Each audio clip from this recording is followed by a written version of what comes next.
Purgatory starts with Henry, the blue-haired mute girl you play as, very progressive.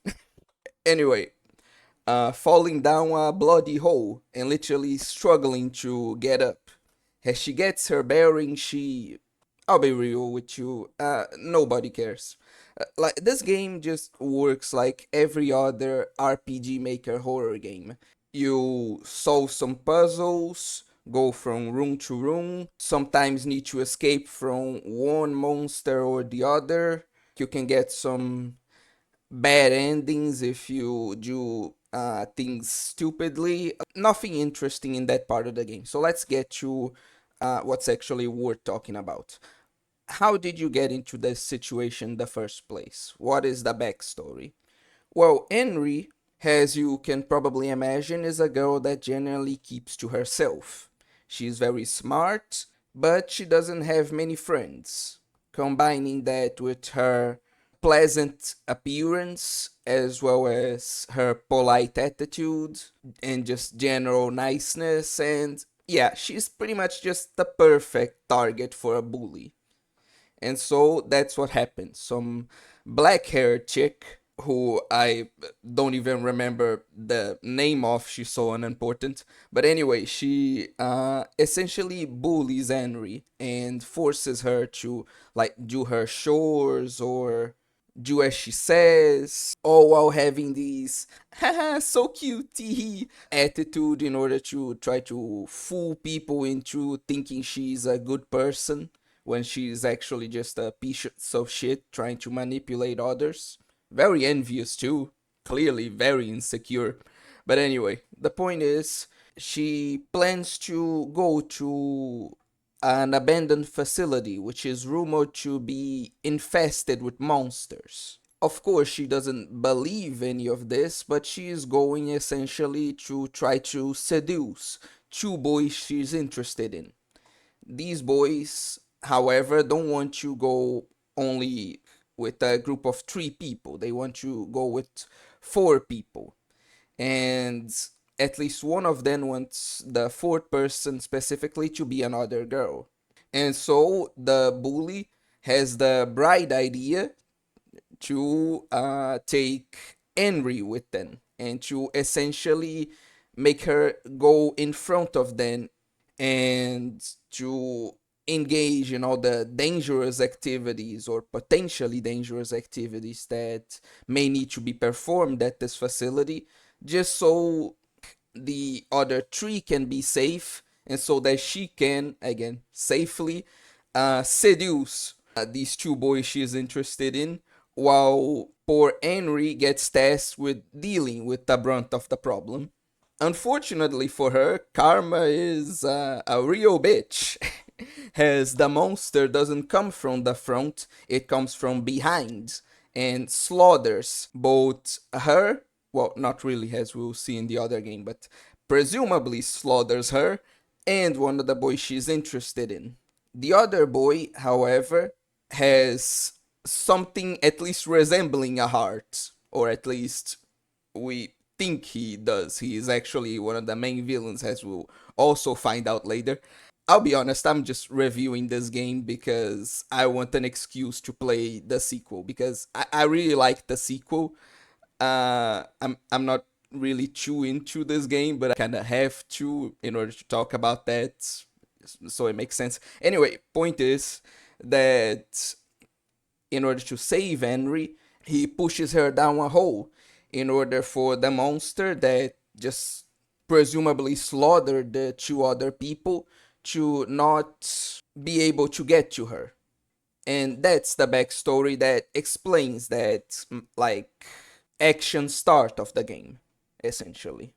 But aside from just the backstory, the explanation for why you're even here in the first place dealing with all this that you get as you progress through the game, it kind of works like that other game I reviewed, the Altered Beast PS2, where as you progress, you gain some of this backstory, these memories as you go through the levels. But anyway, and if you do things right, you can get potentially one of three endings. Now, what you need for these endings, and you can get all of this, even if you don't use some of these items for some of the endings, but I still recommend you get all of them in order to have all the endings available to you.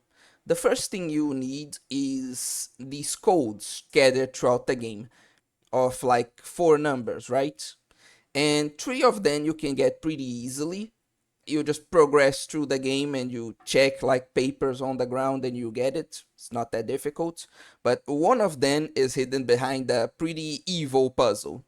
You need to activate this switch that I'm showing on you right now, and that will enable a machine that is initially like stuck. Then you need to select the option to lower the body, and then you need to go check all the way back one of the bodies that's like hanging and that you can now access, and he will have the last code. With this code you can, after going down from one of the floors in order to skip a kind of laser trap, which usually like prevents you from going into this area, you can get to a secret area where if you input the codes correctly, you get access to a room where you can get the demonic axe, which is necessary for some of the endings. You get the codes in order to get the axe, in order to get some of the endings. Another thing that's necessary for some of the endings is the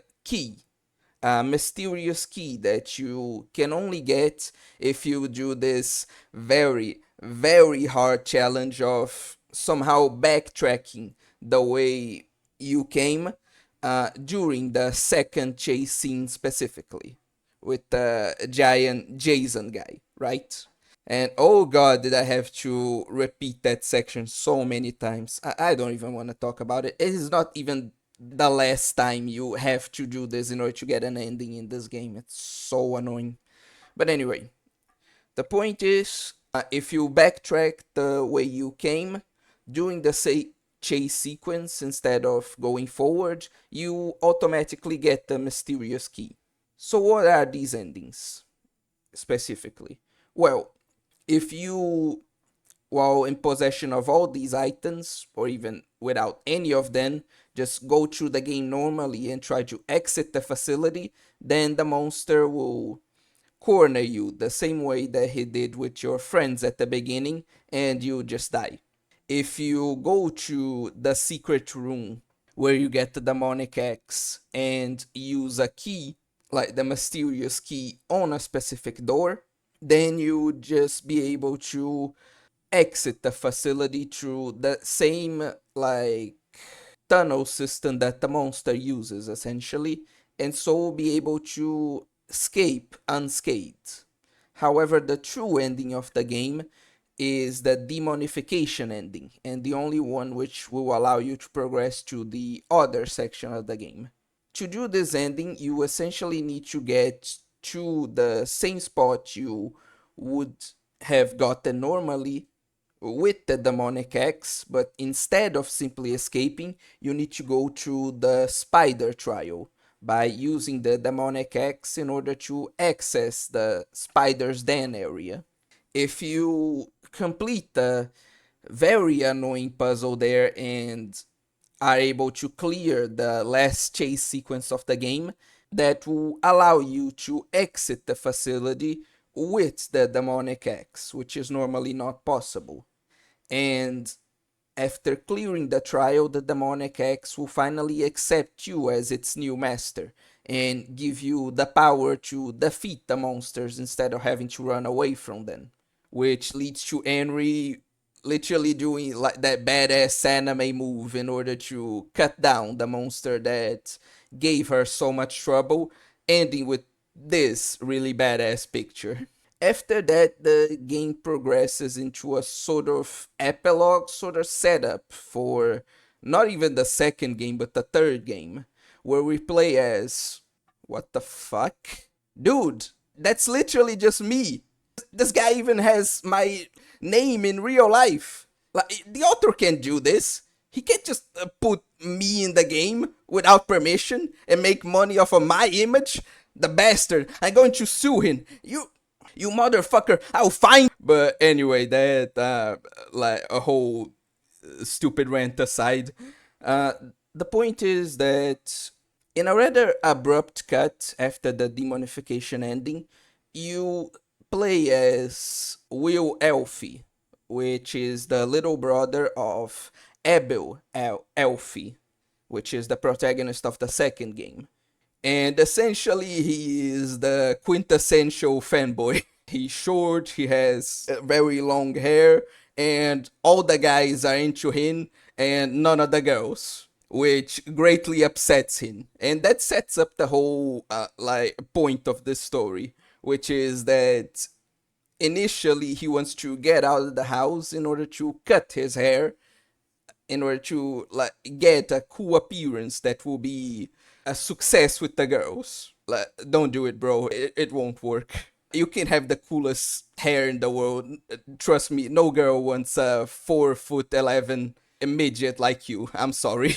But anyway, since this is an anime game, of course, the moment he exits the house, convenient, attractive girl is there in order to not only like express her interest in him, but say that she's interested in him specifically because of that beautiful, silky smooth, long hair of his. Of course, since he's a complete and total simp who is like surprised that a girl would even talk to him, relatable. He of course completely changes his mind and decides to not cut his hair short. However, since she's already out of the house, he decides to at least go buy something nice for himself. And that's the setup that allows you to get the different endings of this kind of small epilogue section. The first is that you can simply go to the store and come back home. If you just do that, your task, buy the leather, and simply go to the store and then come back to your house without exploring anything else, you just get the average day ending. If you, however, like buy the fancy pencil case and explore an area with a very suspicious guy in it, you find out a plot to conduct illegal activities, to essentially smuggle illegal items using one of the largest stores in the kingdom, right? And you have to run away from some criminals that notice you, like that you overheard their plans, and call in the guards in order to investigate it. At first, it seems like it will be that cliche where, oh no, you saw something extraordinary, and then when the guards arrive, then like everything is gone. But one of them notices that there are still some lingering remnants of the operations you saw and decides to investigate further, meaning that what you discovered was not in vain, which was a quite nice subversion. I quite like how that was done, actually. You also discover that there's someone helping you from the shadows. I wonder who. And overall, you finish this ending by your protagonist, Will Elfie, feeling like he is being followed. He saw something that he wasn't supposed to, and that now someone has his eyes on him from the shadows, as this scene occurs. If you do that very annoying thing that I hate this game for making me do, and somehow are able to backtrack to the original spot you originally escaped from during the second chase scene of this part of the game, you will get the Forgotten Memories ending, in which that same girl from the beginning will intercept you as you're trying to backtrack, and just as you notice that somehow the guys that were trying to get to you suddenly disappeared, she will inject you with, well, not inject, she will essentially spray you with something which will delete your memory of the last 30 minutes. You then wake up in an alleyway, and like it will be the evening, and you like just go home very confused about what the hell happened. If you instead buy the self-defense baton, you right before arriving at your house will see that same girl from the beginning walking somewhere. And if you follow her, you'll be led to a bunker where you will figure out a lot of things about this type of underground operation. But instead of discovering a criminal plot, you essentially discover that the government, that the king and the higher ups, the pope, is trying to hide something from the population. So instead of discovering a plot by criminals, you discover a plot by the government to try to hide some sort of problem that the kingdom is facing. And of course, you eventually be noticed and have to sneak around in order to exit the bunker. And yeah, you don't even need to backtrack. There are no chase sequences here. And so, just as you're trying to escape after finding out about this plot, the girl from the beginning will simply discover you and just like erase your memories like before. And you wake up in an alleyway, still not remembering anything, and essentially things will progress just like the other ending. It's just that instead of getting your memories wiped after discovering a plot by criminals, you get your memories wiped after discovering a plot by the kingdom. And it's very interesting because each of one of these endings reveals more and more of the game's lore. None of this advances the main story of the games at all, but it's a very fun way to do world building, I'd say, which is why I actually like this part more than even the Henry part. Even though, especially the demonification ending is really cool, but still I like this part more. And no, it has nothing, or at least very little to do with the fact that I get to play as literally me. But anyway, you also can get a secret ending if you go through the whole sixth ending if you backtrack, and instead of going to your house right away after waking up in the alleyway in the evening, you do a bunch of very esoteric steps, like visiting a previously blocked area and getting to see a message from the developer, as well as an bonus room with like illustrations and game notes, etc. It's essentially like one of those bonus rooms of very old RPG Maker games, especially those made by Deep Sea Prisoner. I think some RPG Maker games actually still do that even to this day, but I'm getting sidetracked. And then you go and do that, and then I think you also have to receive a message and deliver said message to a unknown person, which reveals another, though less explained plot that's also happening in the background. I think I'm even confusing some stuff, and this is the one where you also like almost get discovered. Yeah, yeah. I think I got this all wrong. On the seventh ending, the one I explained before this, I think you just discover something about like the experiments that are going on. That facility that you had to go through with Henry was just one of various facilities. That's what you discover essentially, and that they're doing experiments in order to achieve something called Project Purgatory. Ha, name of the game.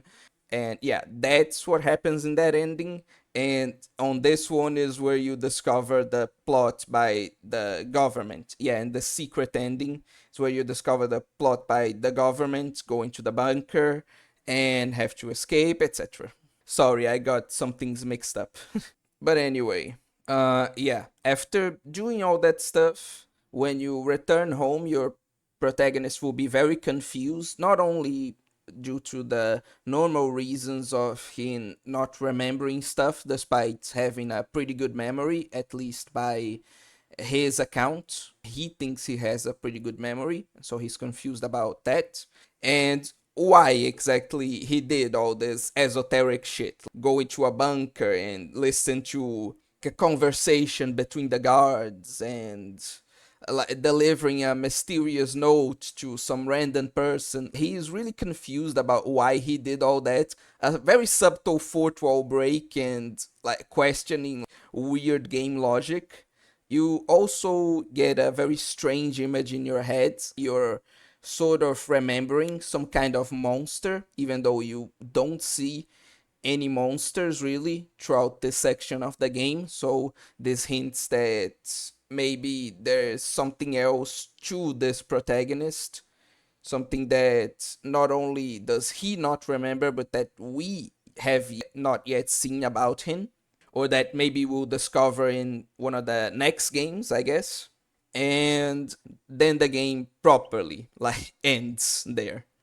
Overall, like I said at the beginning, me doing a video for this game is more like just an excuse to do the video I actually want to do, which is the one for the second game in this series, which is the one I actually really like. But this one was fun as well, especially with Henry's like demonification ending.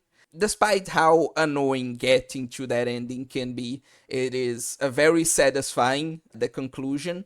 And oh, that's another thing I forgot to mention. You actually need to do the demonification ending with the secret key. You need to get the mysterious key but not use it.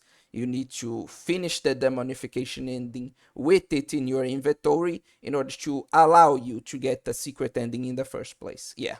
Sorry, unlike Will Elfie, I don't have a good memory. I'm having to remember all this as I'm recording. So he is literally not me in this regard. But this is still a pretty good game. It can be pretty annoying, especially at the beginning section with Henry. There are some sections which really tested my patience, especially if you like me want to get all the endings. But as an overall package, I think it's still a pretty good game that deserves your time and money. Since although not much, like this isn't like I don't think it costs even like $5. It's pretty cheap. But yeah, this game costs money and yeah, I'd say it's worth it. It's has a really well worked on art style, two whole sections to it, a bunch of endings. Some of the sections can be annoying, but some of the puzzles can be quite interesting, and getting all the endings and having to figure out the bits of lore that all then imply is really good. A lot of people clown on the story of this game, and for good reason, as we'll see with the second game. But I think at least this first one is genuinely something I'd say it's good. So, yes, if you're wondering, I would very much recommend this game. Go play it, it's worth it. And that will be it for today. If you like this video, please do all the normal YouTube stuff, like, comment, subscribe, etc. And I genuinely do hope to see you next time. If you really liked it, I'd also really appreciate if you could support me financially, either through a one-time paid comment donation or by joining my membership, where for $1 a month, you get to participate in exclusive polls in order to decide which videos I'll make next. Like, which of my plans should I focus on? Which of the content I have in mind do you want to see first? That kind of thing. As well as get your name put in this fancy little screen right here. Just as a small gesture of appreciation, exactly for your monthly support. But of course, no matter how much you choose to give me, as well as if you choose to give me anything at all, do know that I really appreciate any cent you're willing to throw my way, as well as just the fact that you're watching this video up to this point at all. But with all that stuff out of the way, I think it's finally time to, as always, bid you guys farewell. Obscure Anime out.